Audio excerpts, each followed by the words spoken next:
तो बता दूं कि केस दोबारा नहीं लगा है, ठीक है ना। हाँ, दोबारा केस आपको अक्सर कहा जाएगा कि लगा है, तो दोबारा केस नहीं लगा है, पहली बात। ठीक है, क्यों नहीं लगा इसको क्लियर कर दूं।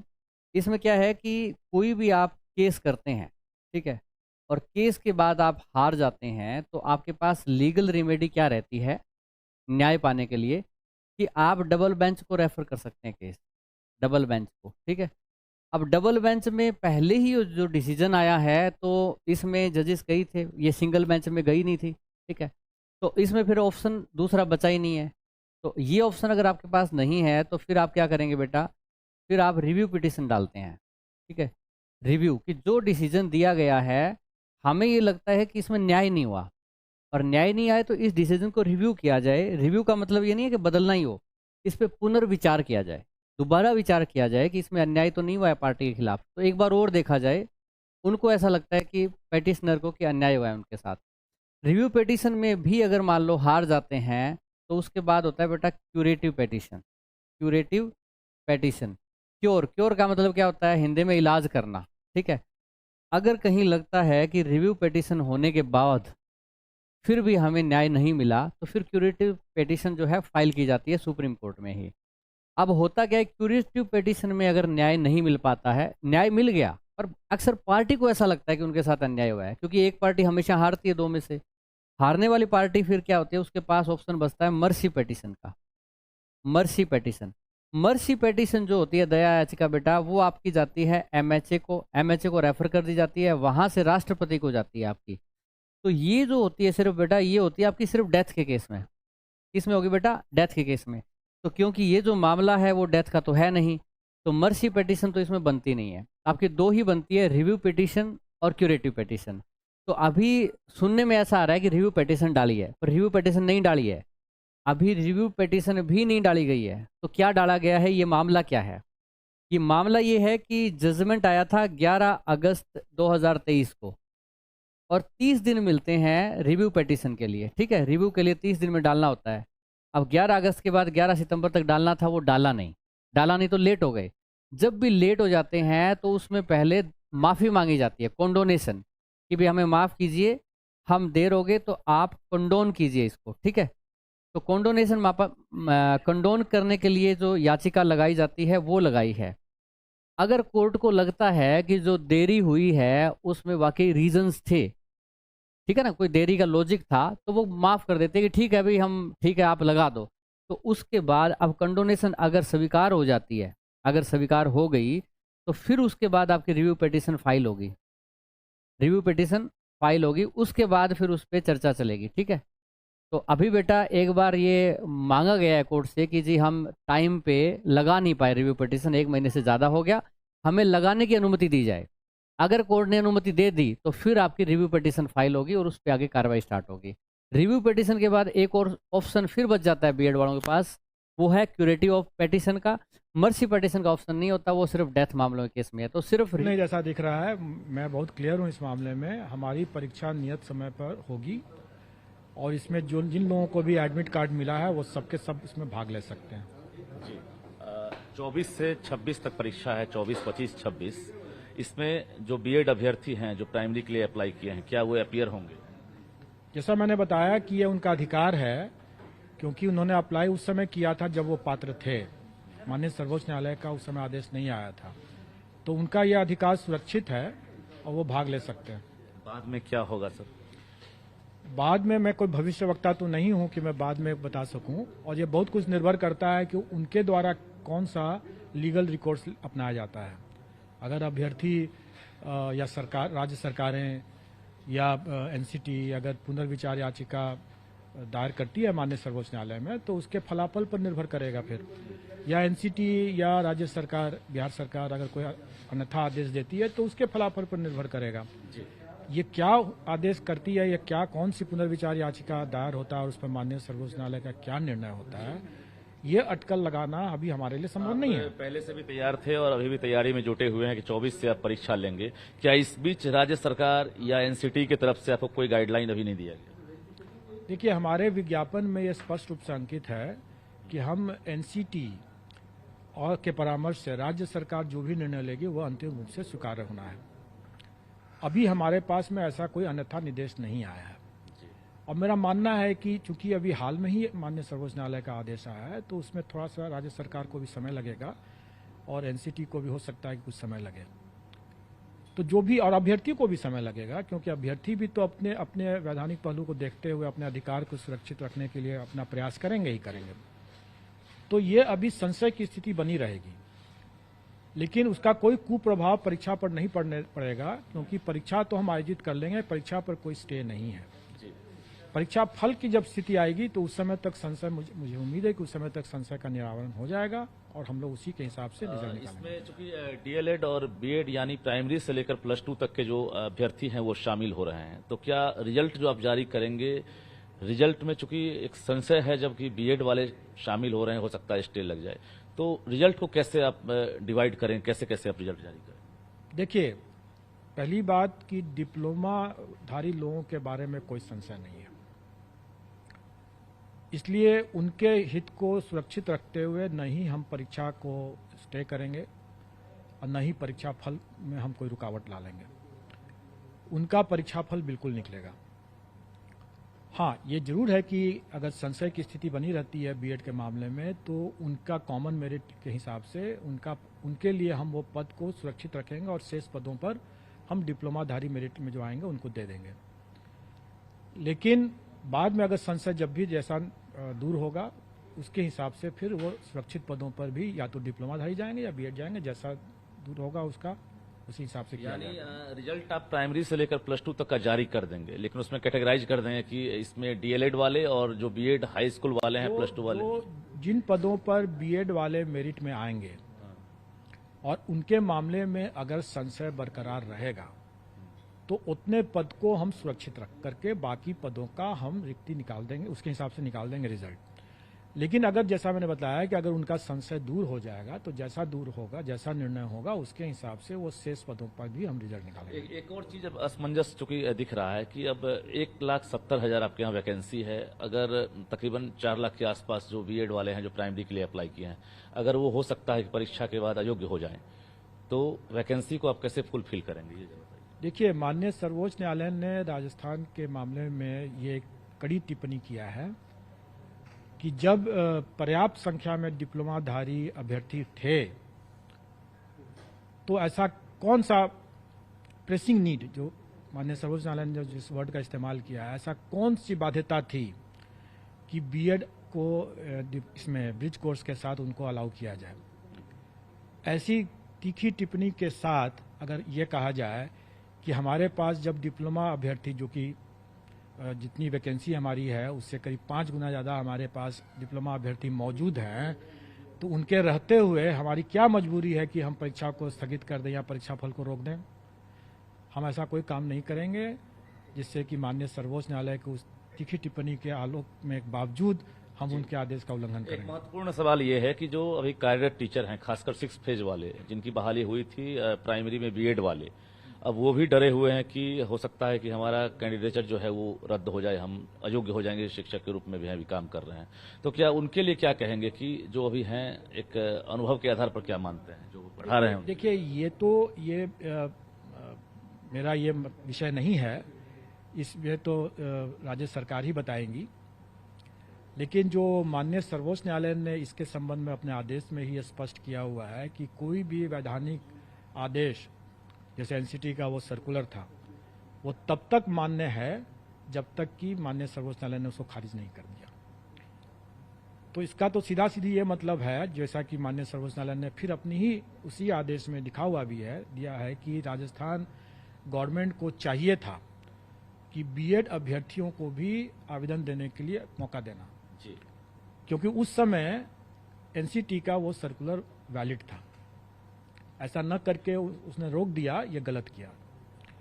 तो ये स्पष्ट है कि जब तक वो सर्कुलर वैलिड था तब तक उसके द्वारा, उसके आलोक में कोई भी कार्य किया गया, जो भी अधिकार मिला किसी अभ्यर्थी को, चाहे वो नौकरी का, रोजगार का अधिकार मिल गया हो, चाहे जैसे मैंने बताया कि उसको परीक्षा में भाग लेने का अधिकार मिल गया है, वो उसका अधिकार उसको मिल गया, वो अब उसका उपयोग कर सकता है।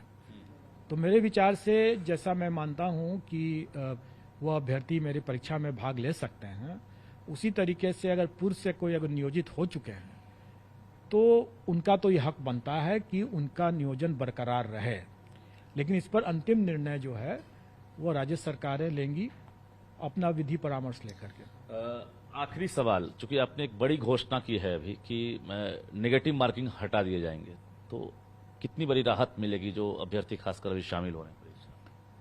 देखिए, ये राहत तो एक्चुअली देखा जाए तो मनोवैज्ञानिक है, ये कोई राहत नहीं होता है, ये सिर्फ मनोवैज्ञानिक राहत है। क्योंकि इतनी प्रतिस्पर्धा है, जैसा मैंने बताया कि अगर सिर्फ डिप्लोमा वालों को ही अगर ले लिया जाए तो वैकेंसी का 5 गुना है। इतनी बड़ी संख्या में अभ्यर्थी हैं, कंपटीशन इतना टफ है, ऐसी स्थिति में ये मायने नहीं रखता है कि नेगेटिव रहे चाहे न रहे। जिसके पास में मेरिट है वो स्वाभाविक है कि वो आगे आएंगे ही आएंगे। हाँ, एक बात होती है कि एक मनोवैज्ञानिक जो दबाव रहता है नेगेटिव रहने पर वो हट गया, तो लोग शायद इंटेलिजेंट गेसिंग कर सकते हैं।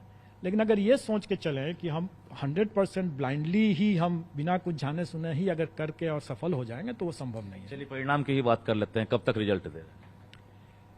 मुझे उम्मीद है कि अगले महीने के अंत तक हम लोग रिजल्ट दे देंगे। सितंबर में? सितंबर। कब तक? 15, 20, 25? नहीं, सितंबर के अंत तक के, मतलब आप जानते हैं कि हमारे उस समय 30 सितंबर को हमारा कंबाइंड सिविल सर्विसेज की भी परीक्षा होने वाली है, पीटी, और उसमें भी हम लोग बिजी रहेंगे। कुछ और भी परीक्षा फल जो अभी लंबित है उसको भी हम लोग निकालने जा रहे हैं। तो इसमें बड़ी संख्या में इसमें मामला है, तो हम लोग इसको निकाल तो देंगे, सितंबर के अंत तक में निकल जाएगा।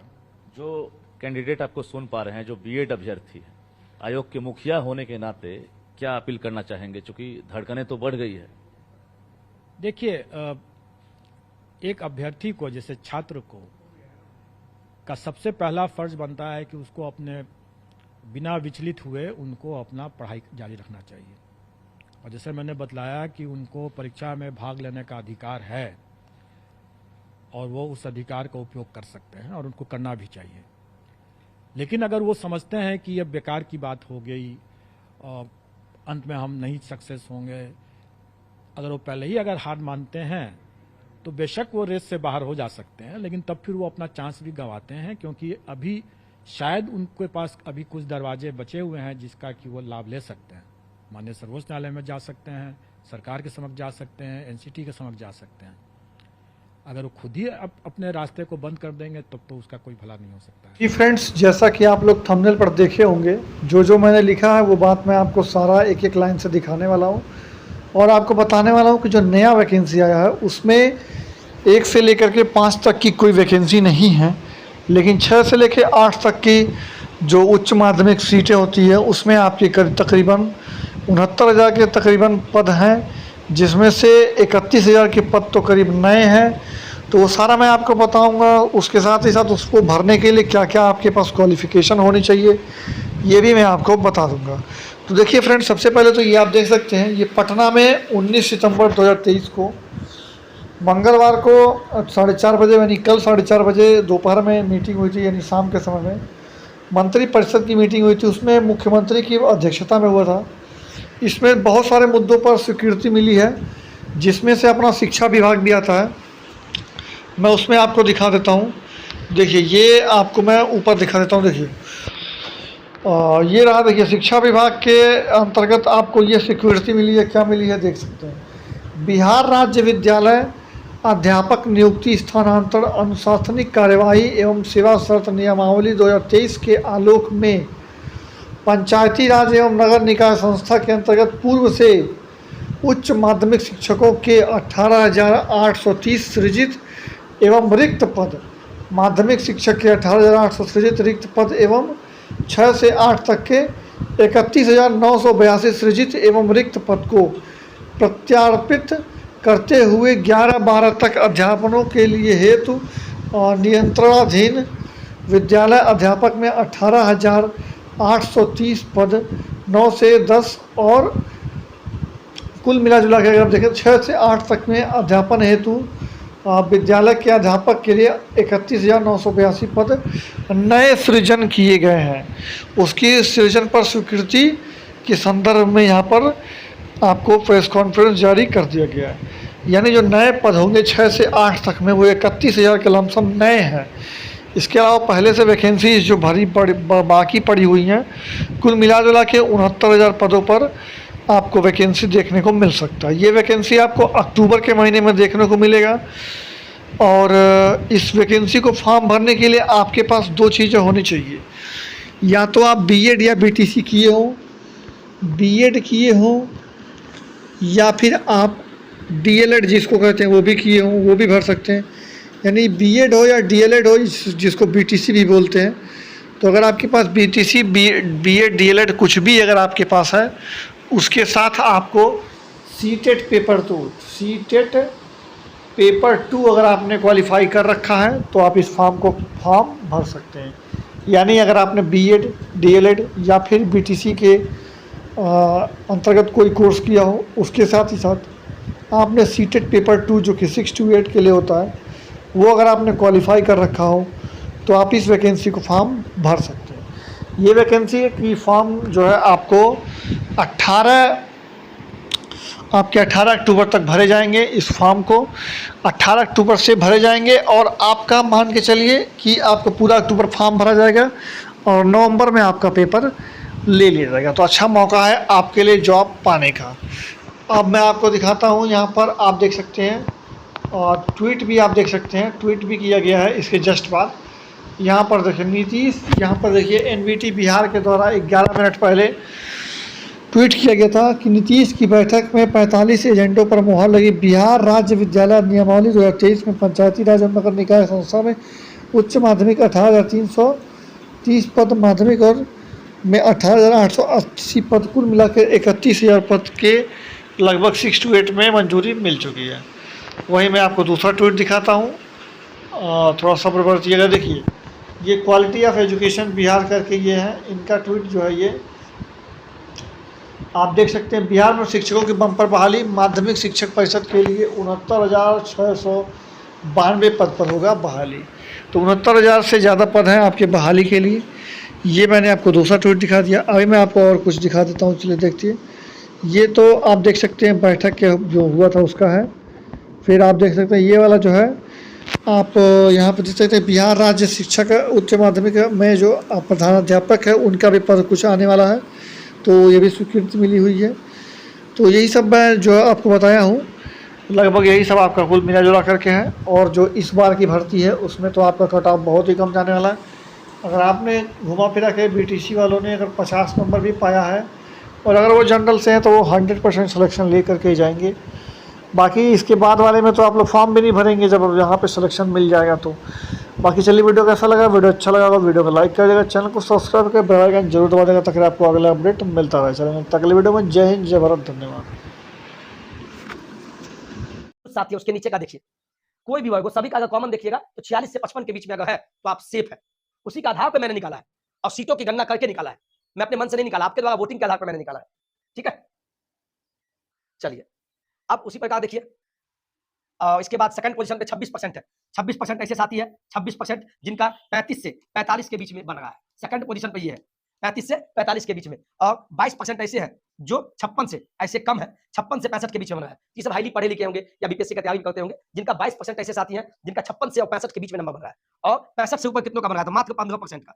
मात्र 15% अभ्यर्थी ऐसे है जिनका 65 से ऊपर। तो इसके लिए घबराना नहीं है। आप इसको देखिए, इसको और इसको देखिए। 37% बन रहा है 46 से 55 के बीच में और 46 से कम 35 से 45 के बीच में बन रहा है। तो यानी ओवरऑल इसी के बीच में आपका रहेगा। 40 से 55 के बीच में ज्यादा का बन रहा है। सीधा बात जान लीजिए, जो भी पुरुष साथी है किसी भी वर्ग में, इसके आधार पर मैंने बता दिया है ना। चलिए अब महिला साथी का ले लेते हैं। जो भी महिला साथी है किसी भी वर्ग में, यूआर, ईडब्ल्यूएस, बीसी1, बीसी2, एससी, एसटी, कोई हो, ओवरऑल देखें तो लगभग 51,000 ने वोट किया। इसमें सबसे ज्यादा 36% जो महिला साथी है, 36% जो महिला साथी है उनका 46 से लेकर 55 के बीच में बन रहा है सभी जाति के लिए।